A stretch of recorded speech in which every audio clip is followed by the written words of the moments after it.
Boa noite, pessoal. Marcos Alac falando. Terceiro dia da nossa semana do treinamento aqui no Mundo Tri. Vamos bater mais um papo hoje com dois convidados bem bacanas. Vamos bater um papo com o fisiologista, PhD em fisiologia, doutor em treinamento, Dr. Gerson Leite, com um super atleta treinador aí com bastante experiência, o Cid de Natal. Hoje a nossa pauta, eu acho que é uma pauta do interesse de todos, né? Que é zona de treinamento, essa forma que a gente tem aí de comunicar o treino, realizar o treino. O Dr. Gerson já chegou na sala, sem enrolação, vamos bater um papo com ele, temos muito a aprender com o doutor, na expectativa por poder absorver o máximo de conhecimento da fera aí. Vamos trocar com ele. Fala, Dr. Gerson, boa noite. Fala, Marquinhos, boa noite, tudo bem? Pô, que prazer, obrigado pelo seu tempo aí, viu? É isso, eu que agradeço pelo convite, primeira vez aí no Mundo Tri, um convite especial feito por você, a gente tem que dar um jeito para atender. Eu sei que o momento aí é delicado, com o bebê em casa, Não, noites em claro. exatamente, exatamente, meu Maravilha. amigo.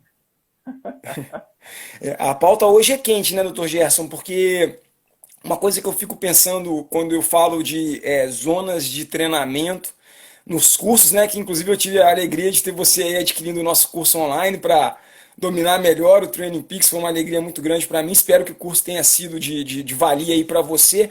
Mas a Oh, questão é a seguinte: todo atleta quer ir do ponto A ao ponto B o mais rápido possível. Esse é o objetivo do atleta. Mas para que ele atinja esse objetivo, ele necessariamente passa por transformações fisiológicas. muitas, muitas, né? E aí a gente tem que entender a melhor forma de treinar essa pessoa, né? E acho que a zona de treinamento vem muito nos ajudar a entender qual a intensidade ótima para cada pessoa. Então, quando a gente fala de zonas, a gente fala de individualidade biológica, né? E esse é um ponto assim muito importante que eu gosto de bater muito em cima. A gente precisa ter condição de individualizar o treino da pessoa, né? Acho que esse é um ponto inicial para a gente. Excelente, excelente. E aí, então, nessa tentativa de individualizar, de trazer esse elemento do treinamento esportivo para a nossa prescrição, a gente vai em busca de algumas âncoras fisiológicas, não sei se eu posso chamar assim, né? Né? E aí, quais são esses pontos do metabolismo que a gente vai tentar? Eu brinco nas aulas aí, nos cursos, que eu instauro um inquérito, né? A gente tem as diferentes formas de produzir provas no nosso inquérito para determinar esses pontos do metabolismo que são pontos concretos e mensuráveis, né? Sim, Quais sim. são eles e quais as melhores maneiras? Qual o papel do laboratório nisso tudo? É, o laboratório ele tem sido muito importante para determinar as métricas mais precisas que existem para que depois a gente possa externar isso em campo, né? Então, quando a gente pensa em zonas de treinamento, já na década de 50, 60 do século passado, começava-se a pensar nessas coisas, né? Até hoje se usa, por exemplo, a técnica do Carvone, né? De frequência-alvo, né? Frequência reserva, frequência-alvo, e ali ele já estava determinando uma zona de frequência cardíaca para as pessoas treinarem. Ou seja, a gente iniciou uma conversa no laboratório há muito tempo atrás, continuamos discutindo isso no laboratório até hoje, e cada vez mais a gente coloca isso em prática, coloca isso no dia a dia dos atletas, leva para a sessão de treino da pessoa, né? Seja ela amadora, profissional, o importante sempre vai ser que essa pessoa consiga treinar de uma forma individualizada com a sua zona de treino. E aí, para o laboratório, a gente teremos os conhecidos padrão ouro, né, de teste, que a gente chama essas âncoras, como você falou, né? Foi âncoras que o termo que você usou? Âncoras, né? Âncoras Âncora. fisiológicas, né? Esses Sim, pontos sim. concretos do metabolismo que a gente vai para E, desvendar. e, e a partir daí a gente consegue também, por exemplo, externar isso com teste de campo, né? As pessoas às vezes brincam comigo falando que eu não gosto de teste de campo. Na verdade, eu amo teste de campo, porque eu faço teste de campo há 20 anos, né? Então, não tem como eu detestar teste de campo. Teste de campo são muito bons, mas tem informações que a gente gostaria do atleta que às vezes o teste de campo não consegue nos dar, nos entregar. A gente vai falar mais disso daqui a pouco, mas eu acho assim, que tem um bate-bola muito importante entre o teste laboratório e o teste de campo. A gente tem que fazer isso. E Tá? dentro disso tem também a questão da possibilidade. Acabou que a gente não falou de quais são as âncoras, mas dentro disso também tem a possibilidade de, como eu conversei com um treinador americano lá, o Jim Miner, ele falou, cara, eu não tenho muito por hábito, eu faço testes no laboratório a cada ano e no dia a dia eu trabalho com a análise de dados, porque a gente tem as plataformas, os arquivos, Sim. e aí então seriam esses três meios da gente desvendar esses pontos, né? Que quais são? O VO2 máximo, né, principal índice aeróbio, a gente está falando aqui numa turma de triatlon, né, só prova de longa distância, apesar do pessoal achar que o sprint é curta distância, né, mas metabolicamente falando são provas de longa distância. O VO2 máximo é a principal avaliação que a gente vai ter e a partir do VO2 máximo a gente vai entender os limiares fisiológicos, que é o limiar 1 e o limiar 2. A gente tem mais de 40 nomenclaturas para falar dos limiares, mas eu prefiro didaticamente falar de limiar 1 e limiar 2 para a gente entender mais fácil isso, né? Então, essas três âncoras fisiológicas são talvez as mais importantes para a gente conseguir entender essa pessoa como atleta, como resposta fisiológica ao exercício, e depois tentar entender esses dados de treinamento, que a gente vai analisar mesmo, vai tirar informações dali para ver se aumenta a carga, diminui a carga, tempo de prova, e acho que esse bate-bola, né, ele é muito importante. Fantástico. Vambora. Não, são tantas as perguntas que eu fico até meio embaralhado. Mas a questão no Training Peaks a gente tem como a métrica mais importante, né, a nossa âncora, justamente o limiar 2, Sim, né? Então eu queria que você pudesse falar um pouquinho pra gente do limiar 2 e aonde que está a interseção do limiar 2 do ponto de compensação ventilatória, com o ponto de compensação ventilatória? Qual que é a semelhança entre o FTP e o ponto de compensação ventilatória? São só nomenclaturas diferentes ou são momentos um pouco distintos do metabolismo? vou falar um pouquinho antes de responder essa sua pergunta, que é ótima, né? Muita gente fala que, por usar o Training Peaks, eu também uso o Training Peaks diariamente, que os testes de laboratório não servem, porque o Training Peaks usa teste de campo. Né? Não, de forma alguma. Não, você não fala isso, mas a gente Não. escuta de outras pessoas isso, né? Claro que não. E dificilmente a gente criaria um Training Peaks, uma plataforma fantástica como aquela, para se basear em teste de laboratório, que talvez 1% dos atletas realizem os testes de laboratório e 99% faz o teste de campo. Então a gente tem que fazer uma plataforma baseada em teste de performance mesmo, e não em teste de laboratório. Mas isso não exclui a validade do teste de laboratório, e o teste de laboratório não exclui a validade do teste de campo. São coisas complementares. Exato, né? E às vezes a pessoa não consegue entender essa interseção entre esses dois tipos de teste. E a gente olhando, né, para o teste do FTP, que para o ciclismo é o teste, né, mais conhecido, recomendado, e talvez hoje em dia para quem usa potencial mais utilizado. Eu estava assistindo ontem a live de vocês, sua com o Marquinhos e com o Márcio. O Márcio, os dois são meus irmãos, assim, muito amigos, né? E as pessoas falando aqui, mas eu nunca vi validação do FTP, na realidade, eu também procurei muito tempo essa validação do FTP e encontrei, né? Hoje a gente tem pelo menos 2 artigos, até onde eu já busquei, pode ter um pouco mais, que falam da validade do FTP como limiar 2. Tá? Inclusive, é um dos artigos, eu agora não lembro de cabeça os autores, mas é da Universidade Federal de Santa Catarina. Aqui é brasileiro, né? Esse artigo de validação. E uma coisa muito interessante que nessa validação do FTP, a gente usa uma técnica estatística chamada Blend Altman, né? que você põe os dados de um lado assim, no gráfico, né? Você põe o dado do FTP e o dado limiar. FTP limiar e tem que bater as coisas, né? Uhum. E o que eles mostraram para a gente foi que os dados bateram, porém que para algumas pessoas, e aí é importante a gente olhar o individual do cara, o FTP pelo teste de 20 minutos ou pelo teste de 60 minutos, olha que interessante, nem sempre batia com o limiar anaeróbio dele determinado no laboratório, que é um teste mais preciso, a gente sabe disso, né? Porque o limiar anaeróbio é uma transição fisiológica, não é isso? É o ponto de maior inflexão na curva do acúmulo de lactato, não é isso? Eu não sei se eu consigo mostrar, se dá até tempo, sei lá. Eu, professor, né, cara, dá nessa. Deixa eu ver A gente se eu chego gosta. aqui. Uma coisa também que talvez seria interessante, não sei se esse seria o melhor momento para falar, mas é essa diferença de input e output, né? Porque talvez no campo a gente consiga referenciais de output, ou seja, de watts, de pace, em uma prova, com o amor dos amigos, com o suborno de premiação, valores talvez mais altos que você consegue enxergar dentro de um laboratório. Mas já os parâmetros fisiológicos, que você vai ter acesso a um ergoespirômetro, um lactato. Então, por que produzir menos provas se a gente pode produzir mais prova para o nosso inquérito?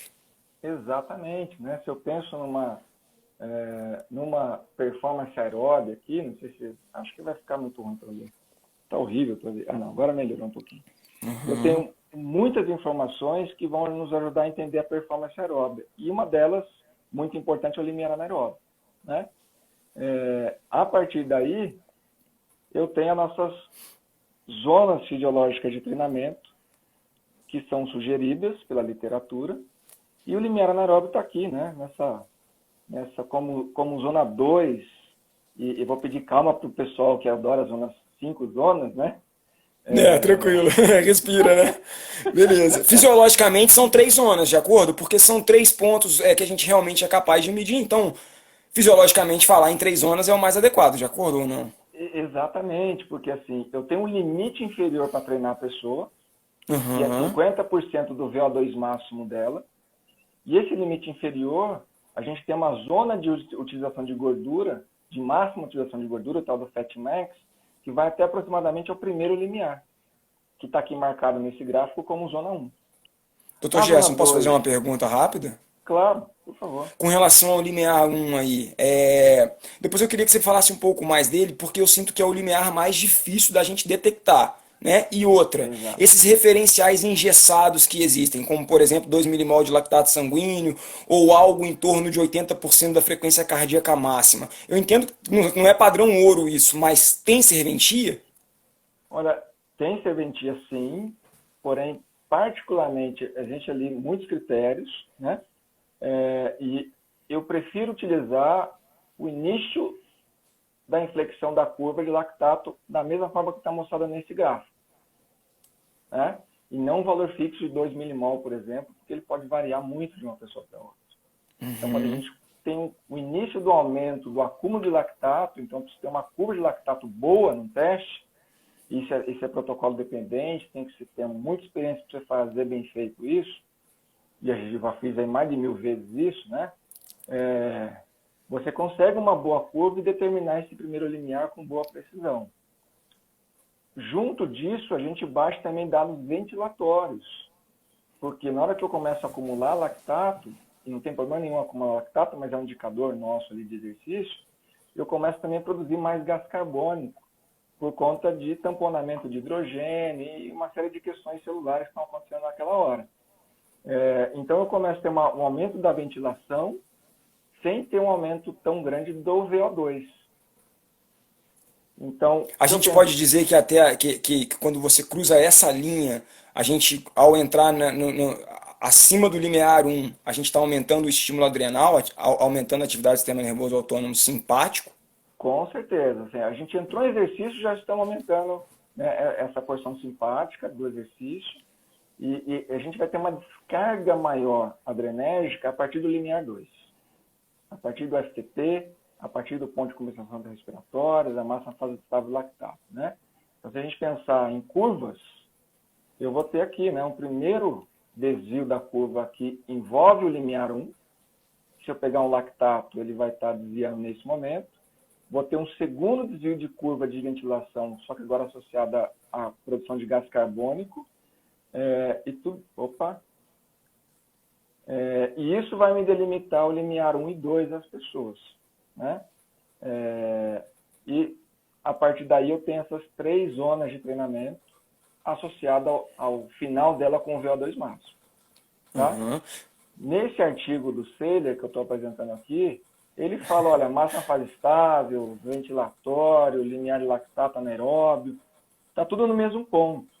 Uhum. A gente sabe que é muito protocolo dependente. Dependendo do protocolo, a máxima fase estável pode estar um pouquinho para cima, né? Esse limiar ventilatório pode estar um pouquinho para baixo. Entre esse limiar 2 e o VO2 máximo, a gente tem a potência e velocidade crítica. Então, assim, a gente precisa ter cuidado com isso, né? E aí é onde que a experiência entra. A experiência em ler 200 artigos sobre o negócio, discutir, fazer na prática, fazer, colocar o atleta para treinar nessas intensidades e entender se realmente está validando o protocolo que você está usando ou não. Excelente. Né? E aí, olhando para o limiar 2, por isso que eu prefiro falar de limiar 2, né? Uhum. Aí a gente vai associá-lo sim ao FTP. Esse artigo nacional brasileiro, ele valida o FTP como limiar 2, tá? Só que ele chama atenção, fala assim, por exemplo, agora tem 80 pessoas na live. Será que todo mundo aqui, se eu pegar fazer 20 minutos máximos, né? Que pode ser subindo lá, como o pessoal perguntou para o Márcio, pode ser na terra, distante, lá que nem o Marquinhos vai fazer. E tirar 5% dessas 80 pessoas que estão assistindo a live, eu estou esquecendo a individualidade biológica das pessoas. Eu só estou fazendo uma conta matemática. Claro. Que é uma conta que, na prática, ela nos ajuda muito, só que, ao mesmo tempo, eu tenho que entender que a individualidade biológica está ficando de fora quando eu só tiro 5%. Uhum. E aí, por exemplo, um cara como você que é experiente, você entende que esse FTP que você tirou 5% de um cara mais treinado ou menos treinado, você vai ter que fazer um ajuste no dia a dia do cara.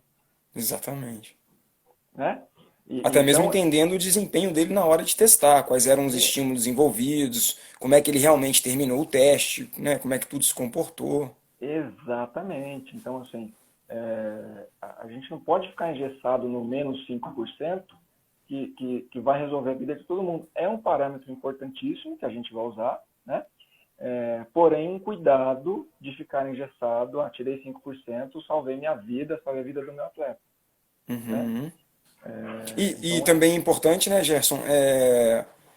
O que eu queria escutar um pouquinho disso, essa questão do input e do output, porque eu não sei se a minha ideia está equivocada, no sentido de que eu vejo o laboratório como um ambiente que possibilita tanto o treinador quanto o atleta encontrar esses limiares aí atrelados à fisiologia de cada um e, e o campo talvez assim, não o campo, mas o output ele é muito volátil. Então não adianta o treinador achar que vai sentar em cima de um teste e vai determinar um alvo, vai encontrar um número e acabou. Não, esse número vai estar constantemente se movimentando de acordo com os treinos, com a periodização, com o estilo de vida, o momento do atleta. Então, como é que você pode falar essa diferença do.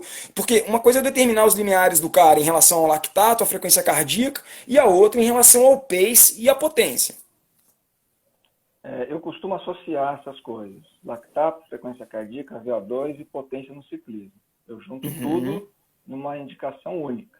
Olha, Claro. A potência é essa, a frequência é essa, a percepção de esforço é essa, porque a gente tem uma associação entre essas variáveis. A gente espera que elas fiquem próximas dentro do treino, mas, se eu tenho potência, a minha principal referência vai ser a potência no ciclismo.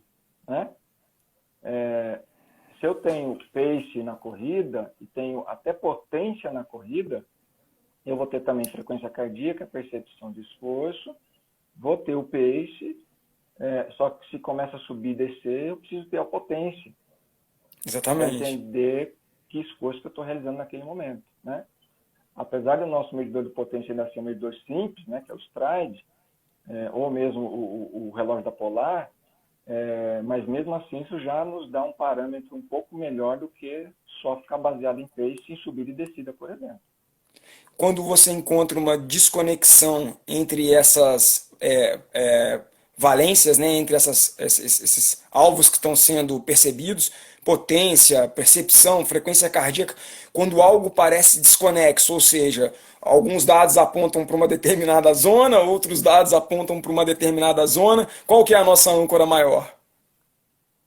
Primeiro precisa entender o que aconteceu nesse procedimento, ou no treino da pessoa, Uhum. para estar desconectando, né? Por exemplo, muitas vezes a pessoa é muito treinada na corrida e pouco treinada no ciclismo. Então a resposta cardiovascular dela no ciclismo é bem prejudicada durante um teste comparada à resposta cardiovascular dela durante o teste de corrida. E aí eu começo a perder relações em relação a tudo isso. O que eu preciso é me balizar se eu tenho potência na potência. Né? Entendi. Um problema grande, às vezes, é que muita gente não sabe calibrar o seu equipamento. Né? 50% das pessoas que eu avalio que tem potencímetro estão treinando com potências assim absurdamente erradas. Um cara treinando a 32 por hora, por exemplo, um cara com 60 e pouco, 70 quilos, a 320 watts, a 32 por hora. Uma coisa Completamente tá errada. errado. Né? Ou outro cara também com 65 quilos, treinando a 34 por hora com 150, 160 watts. Né? Então, assim, as pessoas precisam entender que também não é caramanhola que você compra e põe na bicicleta na hora, né, cara? Nessa patilha que você veste e sai andando. Você tem que saber usar o equipamento. E os treinadores têm que ajudar tudo isso, né?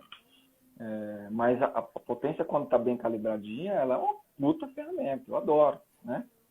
Tanto que eu fiz curso do Márcio, estou terminando o seu curso lá no Training Peaks, que o tempo não deu ainda para terminar, mas eu gosto muito desses parâmetros, sim, né? Por exemplo, eu trabalho há muito tempo com a Luísa Batista e o Manuel Messias. Quando a Luísa Batista venceu o 70.3 do Rio de Janeiro, toda a potência da prova dela foi baseada nos nossos testes. Já sabia o que ia acontecer, já tinha uma Já ideia muito clara do que era, onde é, tinha que ir, né? e assim, o Eduardo Braz, que é o treinador deles, é um puta parceiro, confia muito no que a gente conversa, que a gente discute, e os caras colocaram em prática e deu super certo. Ganhou de ponta a ponta na época, né? Então, a gente precisa entender esse contexto que o laboratório também ajuda e não é só campo, e não é só laboratório, são as duas coisas associadas. Né? Total. Deixa eu te perguntar uma coisa que eu acho que é importante. O tempo voa, né? Voa, cara. É, desenvolvimento da comunicação de nós treinadores para com os atletas, né? De que forma a gente está comunicando, como é que a gente pode aprimorar essa comunicação de zonas. Você já meio que deu uma tocada no lance de 3 zonas, mas a gente sabe, tem muita gente que trabalha com 5 zonas, 7 zonas, até mesmo 10 zonas. Então, de que forma você pode aconselhar eu e outros amigos treinadores a comunicar a zona e desenvolver, porque assim, de forma geral, eu não sei se eu estou equivocado, mas eu enxergo que talvez menos zonas, 3 zonas, muito interessante para um adolescente, muito interessante para quem está experimentando agora a modalidade de forma ainda inicial. À medida que ele vai evoluindo, nós vamos espaçando isso em mais camadas de percepção, em mais zonas, né? De que forma a gente pode trabalhar essa comunicação, zonas de treinamento com os treinadores? A sua pergunta é excelente, porque é uma coisa que às vezes a gente tem uma dificuldade grande aqui. E primeiro ponto importante, até os 5 anos de idade, a gente percebe 2 zonas de intensidade. Até os 8 anos de idade, a gente percebe 3 zonas de intensidade. A partir dos 10 anos, isso é estudos da psicologia, tá? E a Irado. partir dos 10 anos de idade, a gente percebe 4 esforços diferentes. A gente consegue determinar 4 esforços diferentes e de 10 anos para cima, 4 intensidades que a gente consegue perceber, tá? Tanto que as escalas de esforços novas, elas têm 4 figuras, não mais. Tem o 0 a 10, mas elas usam 4 figuras. Existem mais de 10 formas de montar zona de treinamento. Você é um mestre do Training Peaks, sabe melhor do que eu isso. E a gente precisa na comunicação, associar o que a gente gostaria com o que o atleta tem para usar no treino, né? O que o atleta tem para usar no treino? 5 zonas. Porque o relógio dele, o Garmin Polar, tem 5 zonas. Então, assim, a minha sugestão, essas 3 zonas é uma questão didática, mas eu sempre pego os dados aqui e transformo ele em 5 zonas e transformo ele em 7 zonas. Por que 7 zonas? Porque zonas acima do VO2 máximo. Isso. São as 6 e Né? as 7. Claro. Exatamente. Seguindo bem a metodologia do Seiler, né? O Seiler... Isso. Exatamente. E a tal da 5B e 5C lá do Training Peaks, né? Do Frio.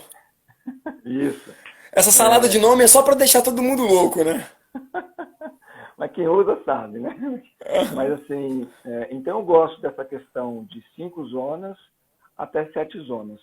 Porque 3 zonas, por exemplo, zona 1, zona 2, zona 3, ficaria muito distante uma zona da outra e não me dá qualidade de treino. Né? E nem qualidade Perde especificidade, né, Gerson? Exatamente. É isso que eu queria tocar. Pace de prova. Se eu vou zona 1, zona 2... Aí a zona 2 ela fica gigantesca, né? Exatamente. A zona 3 fica gigantesca, a zona 1 fica gigantesca. E quando eu tenho 5 zonas ou 7 zonas, eu consigo delimitar melhor o que eu vou fazer de longo, o que eu vou fazer de tempo run, de zona do limiar, o que eu vou fazer de intervalado no VO2 máximo, o que eu vou fazer supra VO2. Eu consigo ter mais especificidade e mais detalhes para fazer em cada uma das zonas que eu vou trabalhar. Por isso eu sempre trabalho com 5 ou 7 zonas. Eu sempre pego os dados e transformo eles em 5 a 7 zonas. Mas aí tendo o limiar anaeróbio, né, como você bem falou, e se a pessoa usar o Training Peaks, a gente imputa o limiar anaeróbio lá, o treinador escolhe a zona que ele mais prefere, que ele mais entende como melhor para os atletas dele, e determina a partir dali. Eu acho que o caminho é esse, né? Excelente, muito bacana. Eu queria tentar entender com você, de alguma forma, de que maneira as variáveis aí emocionais, psicológicas e mesmo da biomecânica do gesto, aí falando disso eu penso já de cara nela, né, o calcanhar de Aquiles de quase todos, a querida natação, né? Como é que fica essa salada de zonas na água? E como é que fica isso aí em relação também ao psicológico do atleta, essa capacidade que eu não sei, mas eu percebo que é treinável também a capacidade de sofrer. Quando você pega um atleta novo, ele acha que a morte está no 7. Aí ele vai no 7 e não morre. Ele fala, opa, não morri, voltei. Né? E aí ele vai pouco a pouco... Fala um pouquinho para mim disso aí. Cara, a natação ainda tem um ponto importante. A gente também determina a partir do limiar 1, 2 e VO2. Só que é muito difícil você achar o VO2 na natação, né? Por causa do equipamento. Fazer teste de lactato é bacana, faço bastante, mas também é difícil, porque você tem que ir na piscina do cara, tal.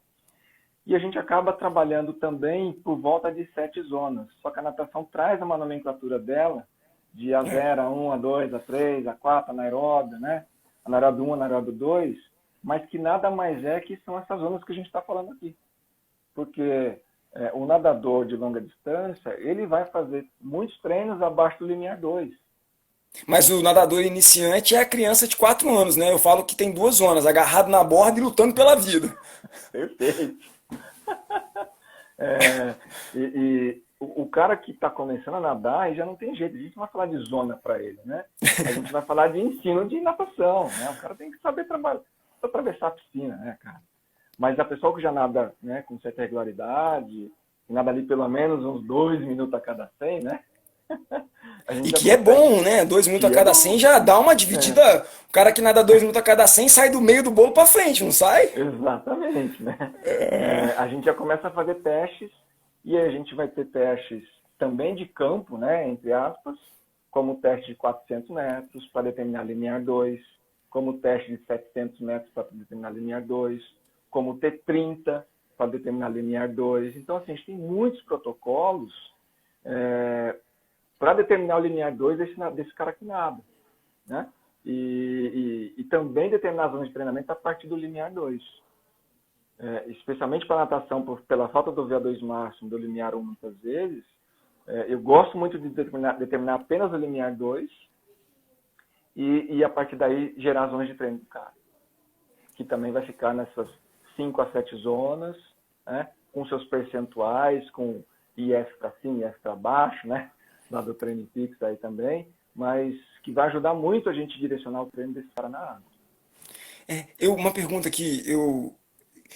existe alguma intuição que você pode tirar ou quer dizer alguma coisa, esse espaço que os atletas têm entre o limiar 1 e o limiar 2, de que forma a gente pode interpretar? Existe alguma interpretação a ser dada pelo aumento ou diminuição desse espaço entre os limiares? Sim. Por exemplo, se eu aumento a capacidade oxidativa, se eu consigo usar mais gordura, e isso é muito importante para quem faz Ironman, eu começo a jogar meu limiar 1 mais próximo do limiar 2. Ah, entendi. Né? Por isso Está aumentando o limiar 1. Isso. E isso é maravilhoso para o cara durar. Para o cara que faz Ironman, isso é espetacular. Né?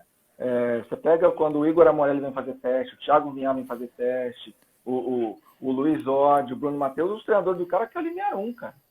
Cadê a zona oxidativa dos caras? Né? E aí a gente tem que dar um jeito de achar com muito detalhe esse limiar 1 para entregar para os treinadores dele. Entendeu? Então esse limiar 1 também é muito importante, porém ele é mais chato de determinar. Inclusive em teste de campo, você tem raros testes de campo que falam de limiar 1.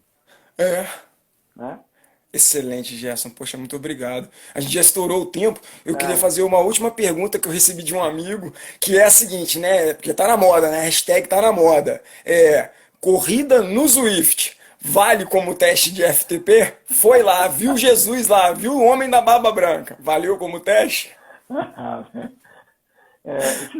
Vai depender muito da configuração que ele está usando, né, cara? O Zwift é uma estimativa, sim, e aí depende do equipamento do cara, da conexão que ele faz. Particularmente não gosto. Prefiro que o cara faça um FTP na rua, o cara faça um teste no laboratório com a gente. Eu gosto mais desses dados do que esses dados virtuais, né? Que um pezinho para cima, um pezinho para baixo, né? E aí você sabe como é que ficam as coisas, né, meu? Excelente, cara. Gerson, obrigado pelo seu tempo, cara. Excelente. Obrigado você. E prazerzão estar com vocês aí. Um abração do Cid. Que isso aí, vou conversar com ele agora. Eu já avaliei o Cid, é um puta monstrinho, viu? Eu sei disso. Obrigado, Gerson. Irmão.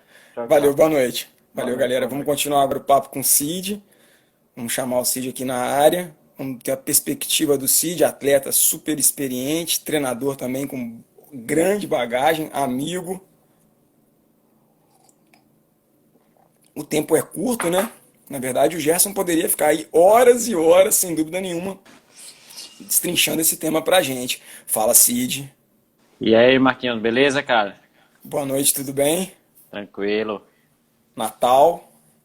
Natal, Terra do Sol, que tá Terra frio do agora. Sol. Ah, frio, tá? 25 graus. Pô, que legal. Esse papo de zonas do treinamento é muito interessante e quando eu pensei na pauta, eu pensei logo no seu nome. Por quê? Porque eu sei da sua experiência como atleta, né? Assim, te conheci lá atrás, você entrando na modalidade. E sei que desde então você tem uma ligação com a metodologia do Brett Sutton, né, Cid? Porque você não só hoje é um coach certificado pela metodologia, mas é um atleta que foi moldado por essa metodologia de treinamento. Exatamente. Eu tive a sorte, né, de iniciar no triatlon já nessa metodologia, né? E como atleta não conheci outra, né? Com certeza, como um treinador, estudioso da área, eu fui procurar outras informações, mas para mim é muito bacana confirmar assim que na minha metodologia que eu uso hoje bate muito com a metodologia do Brett. Claro que eu não sou adepto daquele cara que é só uma ideologia né, só aquilo tá certo, o resto tá errado. Eu acho que a gente pode agregar sempre muitas coisas. A própria vivência de cada um, eu acho que, né, se acaba colocando você também, que é atleta treinador, acaba que muito do que você passou, você acaba colocando na sua metodologia, não tem como, né? Então, mas assim, resumindo, eu fico muito feliz que eu trabalho hoje com tudo que eu fiz, né? Que ia ser muito frustrante eu chegar hoje e ver que todo o tempo de treinamento, assim, foi numa metodologia que eu não acreditava, não acredito. Porque, acima de tudo, eu acho que você tem que acreditar, né? Exatamente, para poder realmente transformar, né? E de forma geral, os métodos de treino vêm evoluindo ao longo do tempo, né, cara? E eu acho Uhum. que esse intercâmbio entre os atletas e a possibilidade de você olhar e falar assim, pô, aquele cara ali tá ganhando, o que que ele tá fazendo? E aí você vai, acaba que meio que vai peneirando e as metodologias de treino que perduram e que ficam são as vencedoras, como é o caso aí, né, cara? Exatamente, assim, no curso recente que o Brad teve aqui no Brasil, ele falou muito sobre isso, assim, que você conhece também ele, né? Apesar de, assim, você não é certificado, mas você estuda bastante, então tem o conhecimento e sabe, assim, que o cara já falava muita coisa no passado que diziam que ele estava errado. E só que nesse tempo todo ele continua fazendo campeões, né? E muitas das coisas que ele falava que diziam que era errado, hoje, né, essas mesmas pessoas falam que ele tá certo. Então, assim, não tem como fugir de quem está fazendo campeões, né? Claro que tem outros treinadores, outras metodologias que também fazem, mas cada um na sua, né? E aí dentro das metodologias a gente fala, né? O que que a gente pode, quais são, vamos pensar numa cozinha, a gente está fazendo agora uma macarronada saborosa aqui, né? A gente tem de ingrediente, a especificidade. E eu sempre tive o olhar pro Brett como sendo um cara muito preocupado com esse ingrediente, de pensar no triatlon como triatlon, né? Aí a gente tem o ingrediente volume, que eu também sempre vi nele um cara bastante preocupado em angariar, porra, volume, né? Assim, Isso. né? E o último ingrediente, que seria talvez a pimenta aí, né? Que é a intensidade. E também sempre um olhar muito grande para isso tudo, né? Tanto para isso. Fala um pouquinho de cada um deles, especificidade na metodologia, volume e essa abordagem da intensidade. Assim, o Brett, para quem não sabe, ele trabalhou com natação de alto rendimento, trabalhou com ciclismo de alto rendimento e corrida de alto rendimento. Ele, assim, ele não é um cara que ele tirou tudo, a metodologia do triatlo do nada, né? Então, assim, ele treinou atletas olímpicos de natação com grandes tempos, atletas campeões, acompanhou muitos ciclistas e muitos corredores. Só que, assim, ele fala, o que eu usava com eles, não necessariamente eu vou usar com triatlo. Então, assim, porque tem gente que o questiona dizendo, pronto, treinador só de ciclismo fala, a metodologia ele não funciona. Ele, cara, não funciona para o ciclismo, eu concordo, mas, assim, para o triatlo funciona. Então, assim, ele desenvolveu desde o início e acho que ele tem a sorte, assim, né, muito pela capacidade dele de trabalhar com campeões, né? Então, assim, ele também, com certeza, faz experimentos dentro da equipe. E assim, ele só diz, né, que aquilo ali funciona depois que ele comprova com resultados, né?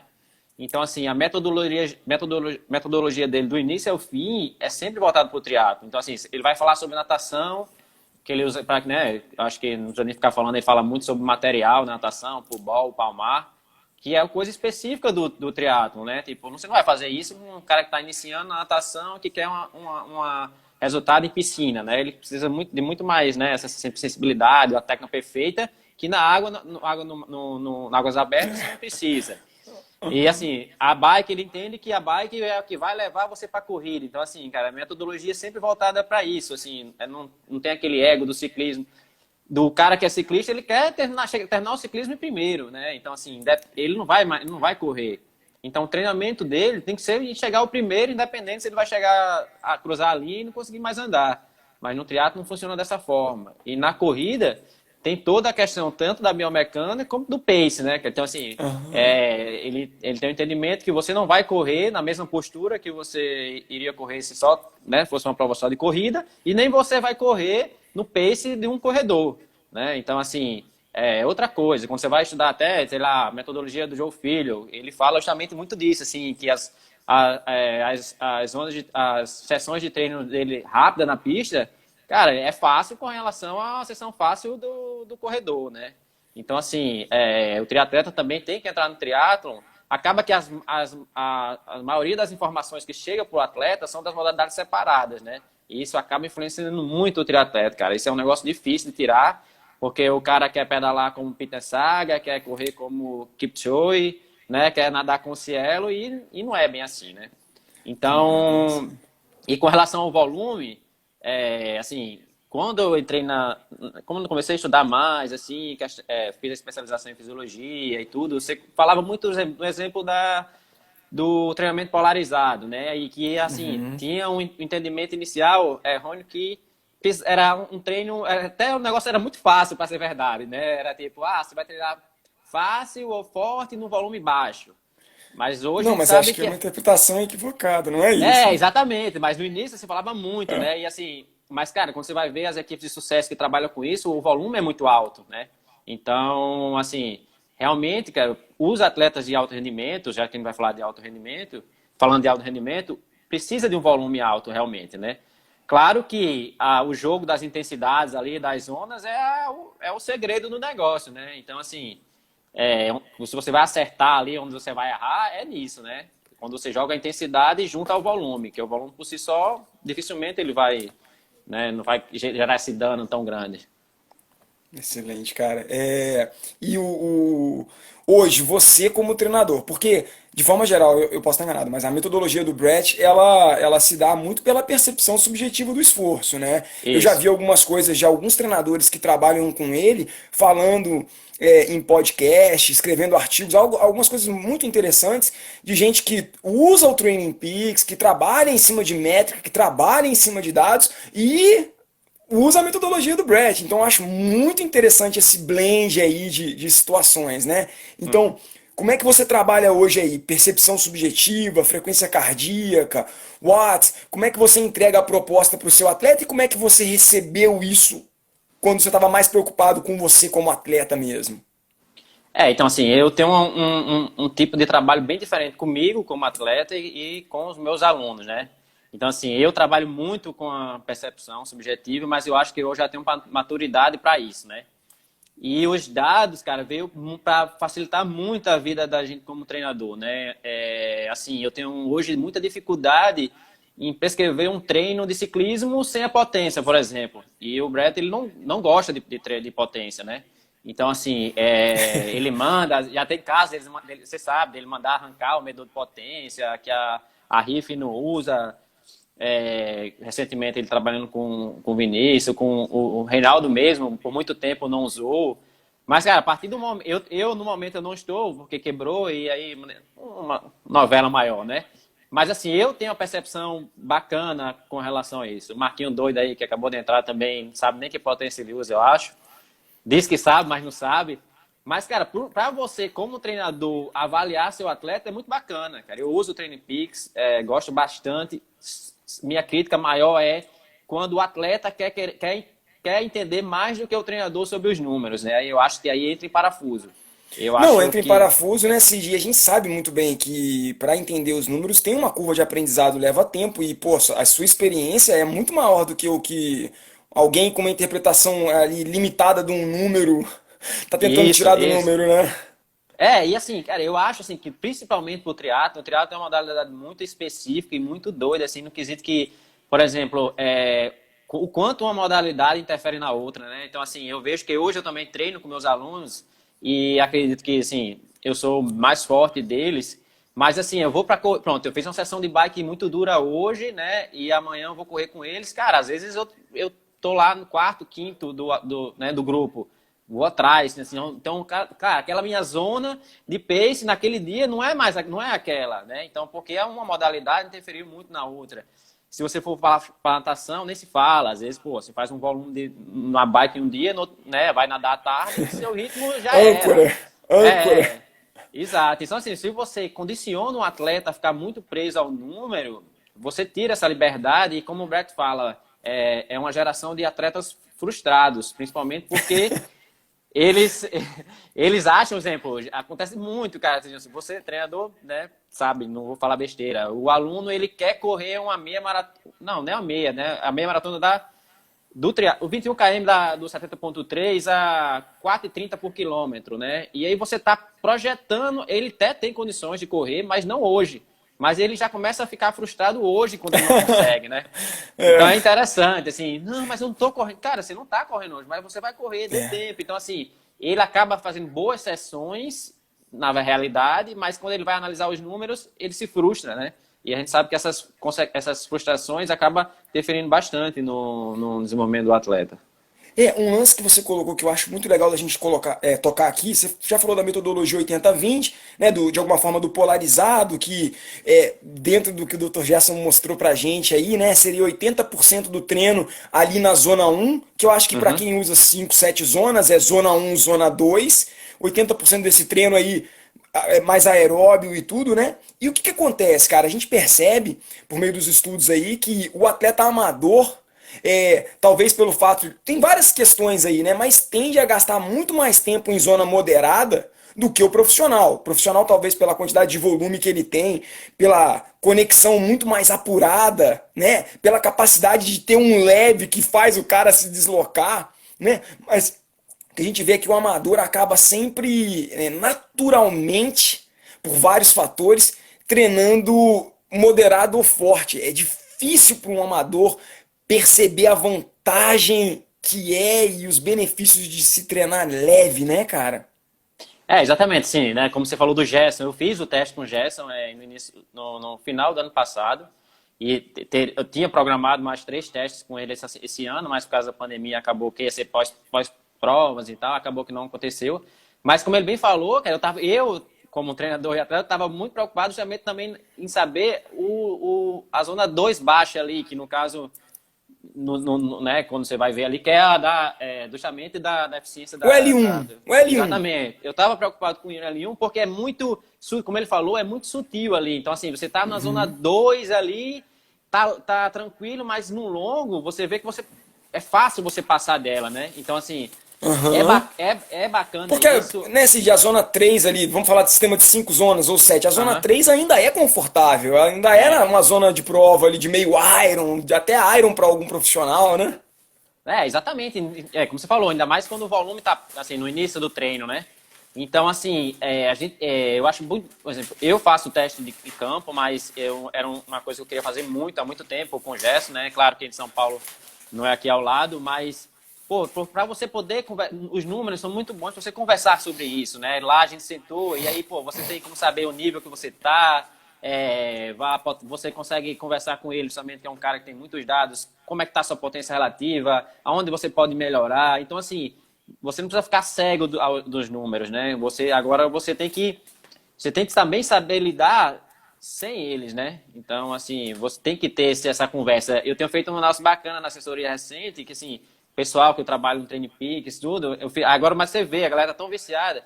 Eu fiz essa semana e vou fazer periodicamente a semana sem números, cara. Então, assim, eu tenho estruturado todos os treinos. Tem gente que chora, né? Tem gente que chora. Não, eu vou levar o relógio no bolso, eu vou...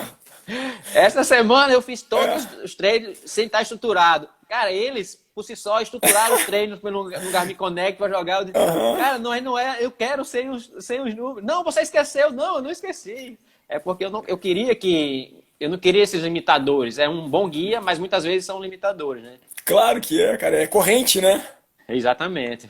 Mas olha só, o que eu fico pensando é que se o atleta em algum momento não passa a ter oportunidade de olhar número, de ter alguém ali na pista cantando tempo, ou tá com um relógio, ter alguém na borda da piscina cantando tempo, ter os watts para estar olhando, o tempo para ele calibrar essa percepção de forma real mesmo, dele poder falar, cara, tá leve, ou sei lá, tá meio moderno, né? Vai se estender, porque ele precisa dos números objetivos para poder conectar a sensação dele. E aí o que a gente vê muito, né? Eu acho que você também já deve ter percebido muito isso, atleta com cegueira de intensidade. Né? A cegueira de intensidade é muito comum em quem não faz esporte. Você vira pro cara e fala, pô, você consegue fazer aquela trilha caminhando que vai até lá? O cara que vive no modo videogame, né? Ele fala, eu consigo, mole. Aí dá na metade do caminho, tem que o helicóptero resgatar o cara, porque ele tá cego, ele não tem. Então, como é que a gente pode trabalhar essa estratégia muito interessante, né, cara, pra eliminar a cegueira dos nossos atletas? Tirar o número em algum momento é muito legal.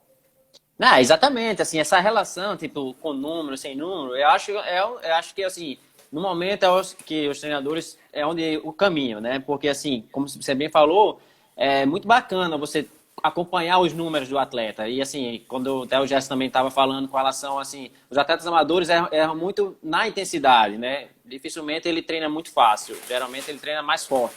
Mas como é que você mostrava isso? Como é que você mostra isso pro seu atleta se você não tem os números? Hoje mesmo, por exemplo, eu fiz um treino, eu gosto bastante de fazer treino progressivo, era assim, 10, 10, 10. Cara, tem aluno que não chegou no último 10. Porque já errou a mão no primeiro. Já errou a mão no primeiro. Aí você vai falar, aí ele te dá uma explicação, cara. Mas assim, quando você vai ver os números, não é que é bem aquela explicação. E você vai acabar mostrando pra ele, né? Você fala, ó, pô, você começou a 0,9 do seu IF. Então assim, cara, como é que você ia fazer? E assim, eu até estipulei, ó, eu quero 15, 20 segundos de um ritmo pro outro. Vamos dizer, ritmo maratona, meio e 10, ou melhor. Né? Porque aí no final, como ele está cansado, ele também não vai extrapolar demais, né? Essa intensidade acaba que não vai ser exagerada ao ponto de lesionar. E assim, se você não dá essa escala, você errou, né? Só que antes a gente assim, falava, você errou, mas a gente não conseguia mostrar para o atleta, né? Então, hoje eu acho bacana isso, né? Assim, quando você vai avaliar provas, né? Então, não tem como fugir disso. Assim, o Brett lá na Suíça, por exemplo, então os melhores atletas, assim, muitas sessões são sem relógio. Piscina é proibido o relógio, né? Piscina é proibido o relógio de pulso. Só tem relógio de borda, só para controlar a saída. E nas outras sessões, nas zonas que ele trabalha, que é aquela que ele faz. né? Exato. Fácil, moderado, médio e forte. Né? Lembrando que o forte dele é aquele, acho que muitos treinadores têm feito, que é o forte, não é 100%, né? Vai ali até 95%, que acredita mais ou menos que é a zona que ele consegue manter um bom padrão de movimento. Né? Hoje o Brett tem trabalhado, antes eu não me lembro dele ter trabalhado dessa maneira, mas recentemente ele tem trabalhado com isso, que ele chama, né, última velocidade, que você consegue controlar o movimento, é um controle do seu movimento, não que você esteja no movimento perfeito, né? Mas se você consegue controlar o que você está fazendo, né?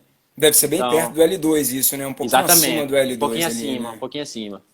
É 95% da frequência cardíaca máxima, por exemplo, né? É, um pouco assim. Zona 4, o teto.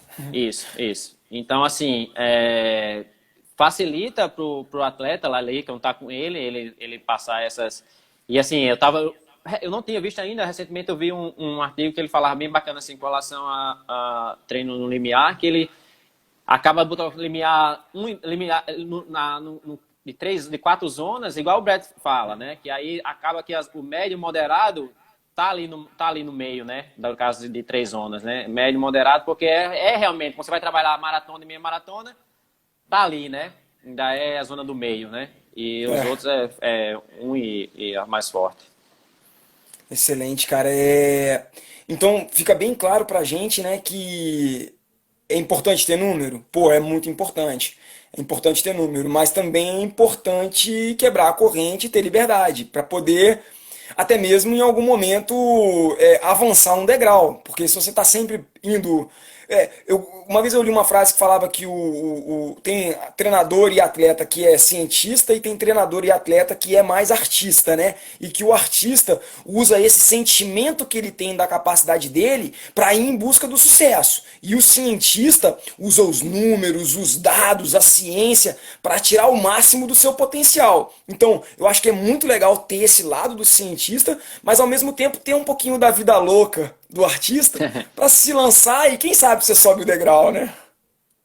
E assim, eu acho, não sei se você, eu queria até ouvir sua opinião, assim, eu acompanho muito jovens treinadores, né, eu tenho treinadores na minha assessoria, eu acho que a plataforma do TrainPeak, os números, é um ótimo caminho para o jovem treinador, né, o cara que não tem muita experiência, a chance dele errar é muito menor, aquilo ali vai dar um norte da metodologia dele, né? Eu acho, assim, eu disse porque lá no curso do Brett mesmo, eu vi treinadores, né, com poucas experiências, que eles ficavam um pouco perdidos com relação a...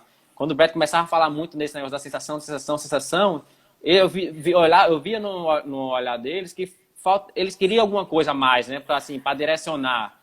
Enquanto a gente que tem mais experiência, a gente faz o serviço ao contrário, né? A gente acaba assim, que a gente já tem os números na nossa cabeça E a gente quer sair disso para ir, né? Porque a gente assim, consegue, com nossas experiências, brincar mais, a gente fica com mais liberdade. Eu acho que é bem por aí. Quando eu vejo assim, jovens treinadores, faz seu curso, eu acho muito bacana isso, porque ganha muito tempo, né, do cara, que assim, eu acho que ele ia errar, ia aprender a errar muito só na sensação, com o que a gente tinha no passado, né? Eu acho que os números ajudam muito. Bem, o que você está falando é muito legal, que de alguma forma eu falo para a galera no curso, é que para quem tem experiência, né? Então, os novos é uma folha em branco, talvez é mais fácil você escrever em cima dela, né? Agora, quem tem experiência já vem cravado, né? A folha já vem bem rabiscada e com um desenho muito bonito, quase sempre, porque sabe o que está fazendo.